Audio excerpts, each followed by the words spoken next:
Hey everyone, this is Larry Moss, and welcome to the Leadership Sucks podcast. It's been a while since we recorded an episode, trying to do some redirection, restructuring on some other initiatives we had going on. So I had to step back from the podcast, but we're back. We're back, and for those of you that have never listened, maybe this is your first time.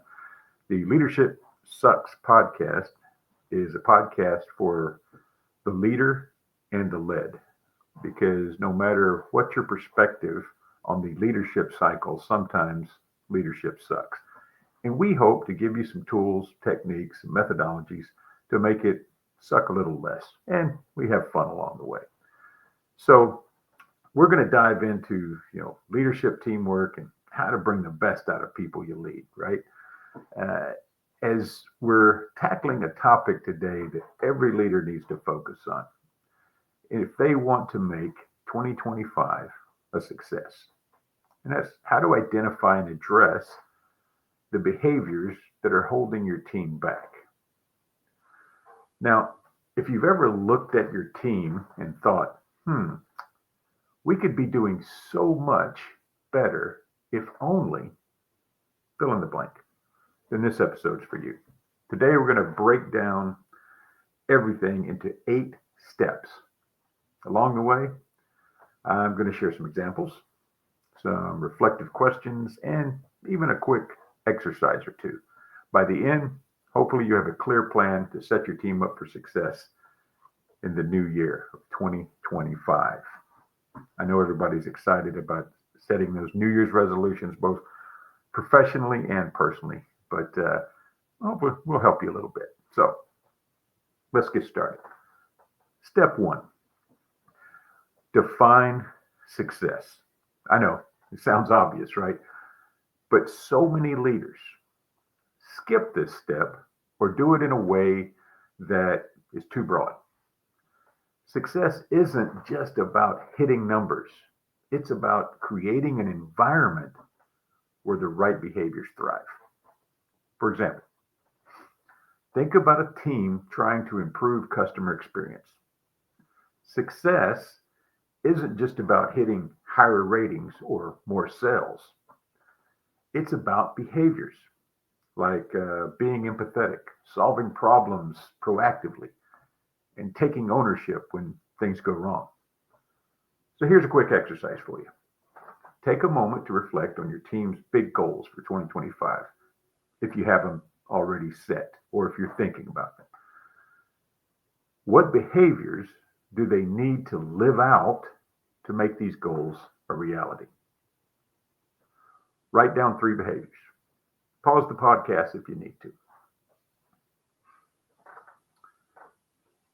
You got them? Great. These are your starting points for identifying what behaviors you need to shift. Because it's not just about the goals you set, but it's the behaviors that need to be created or changed in order to meet those goals. If you don't do this, then you're not clearly defining success. Step 2. Step 2 is all about observation. When was the last time you really paid attention to how your team works together? For example, think about your last team meeting. Did certain voices dominate the conversation while others stayed silent? Was there energy and collaboration? Or did it feel like everyone was just going through the motions? One leader I worked with noticed her team had a pattern. They always said yes to new projects, but often missed deadlines. When she dug a little deeper, she realized that the issue wasn't workload. It was that her team avoided saying no out of fear of conflict. So paying attention to the dynamics like this can reveal the unspoken rules and behaviors that may be limiting your team's success. Next is step 3, having conversations. And let me emphasize here that this is not just about you talking. It's also about you listening, Matter of fact, probably more so you listening than talking. Start with one-on-one conversations. Ask open-ended questions like, what's one thing we could do differently as a team? Or what's something you feel holds us back? You'll be amazed at what people share when they feel safe to speak openly. Then bring these questions to the whole team. In one workshop I facilitated, I asked the team, what's one behavior we all need to stop doing? At first, they hesitated, but eventually they agreed. Avoiding accountability was a huge issue. That honesty was a breakthrough they needed. So, here's your challenge. Schedule time this week to have one of these conversations. And then take the cumulative conversations and bring it to the team. And remember, it's not about just you talking, it's also about you listening. Step 4 is collecting feedback and data. Sometimes our perspective as leaders is limited. We see part of the picture, but not the whole thing. That's where tools like anonymous surveys or 360-degree feedback come in. I used this scenario earlier today. I love watching sports. I like watching football. And have you ever found yourself yelling at the quarterback, right? Why did you throw the ball to the right? You had a receiver wide open, nobody on him on the left, and you just don't understand it. Well, the difference is of perspective. My perspective is watching the game on an 85-inch big screen TV where I see the entire field because of multiple camera angles.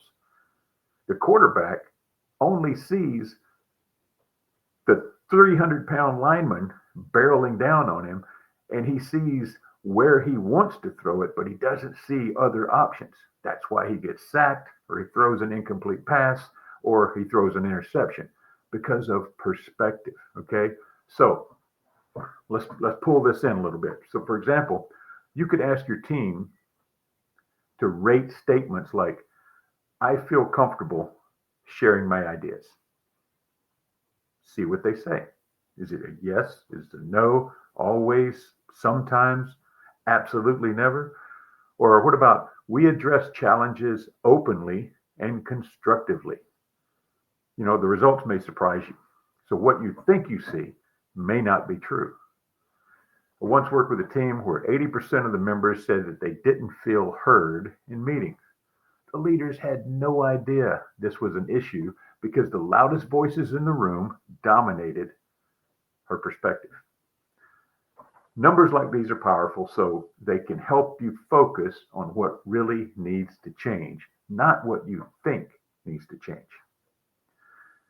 Step 5, name the behaviors. This step requires some real clarity. Vague labels like poor communication, that doesn't help. Instead, dig into specifics. For example, is it that people don't respond to emails on time? Is that it? Or are team members avoiding direct feedback? Or is decision making slow because no one wants to step up? One behavior I often see is micromanaging. Leaders do it because they want things done right, but it ends up stifling creativity and ownership. Once a leader realizes this, they can work on trusting their team more and delegating effectively. So ask yourself, what are the specific behaviors holding your team back? All right. Step 6 addresses the behaviors, but do it constructively. All right. This is where coaching really comes into play. Let's say you notice someone avoiding giving feedback. Instead of saying, "You need to stop avoiding feedback," you could say, "I've noticed you hesitate to give feedback. What's the biggest challenge for you in these moments?" This opens up dialogue. And remember, it's not just about stopping the behavior, it's about replacing it. If someone tends to micromanage, Encourage them to set clear expectations up front and then step back. Okay? Now, step 7, reinforce the positive. When someone takes a risk or adopts a new behavior, celebrate it. For example, one of my clients started recognizing team members in their weekly meetings. It wasn't about big wins, just small things like speaking up for the first time or asking for help. Over time, this built a culture where people felt more confident. So here's an idea. Start a win of the week ritual. Ask your team to share one thing they tried that pushed them outside of their comfort zone. Imagine celebrating these small wins and how it will empower the team member and encourage continuous use of this behavior. All right. Finally, step 8, measure progress. Okay. What gets measured grows, gets improved. This is where you zoom out and ask, are we moving the needle? Track both qualitative and quantitative changes. Are deadlines being met more consistently? Are team members reporting higher engagement? Even small wins matter. And don't forget to reflect with your team. Ask them, what's changed in the last 6 months or whatever time period? What's still a work in progress? This is continuous monitoring. So there you have it. 8 steps to help your team thrive in 2025 by addressing the behaviors that are holding them back. Let's recap for a second. Number 1, define success. Number 2, observe dynamics. Number 3, engage in conversations. Number 4, collect feedback and data. Number 5, name the behaviors. Number 6, address these behaviors constructively.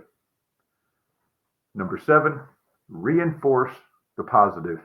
And finally, number 8, measure progress.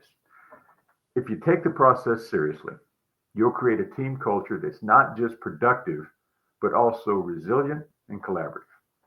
So thanks for tuning in today to the Leadership Sucks podcast.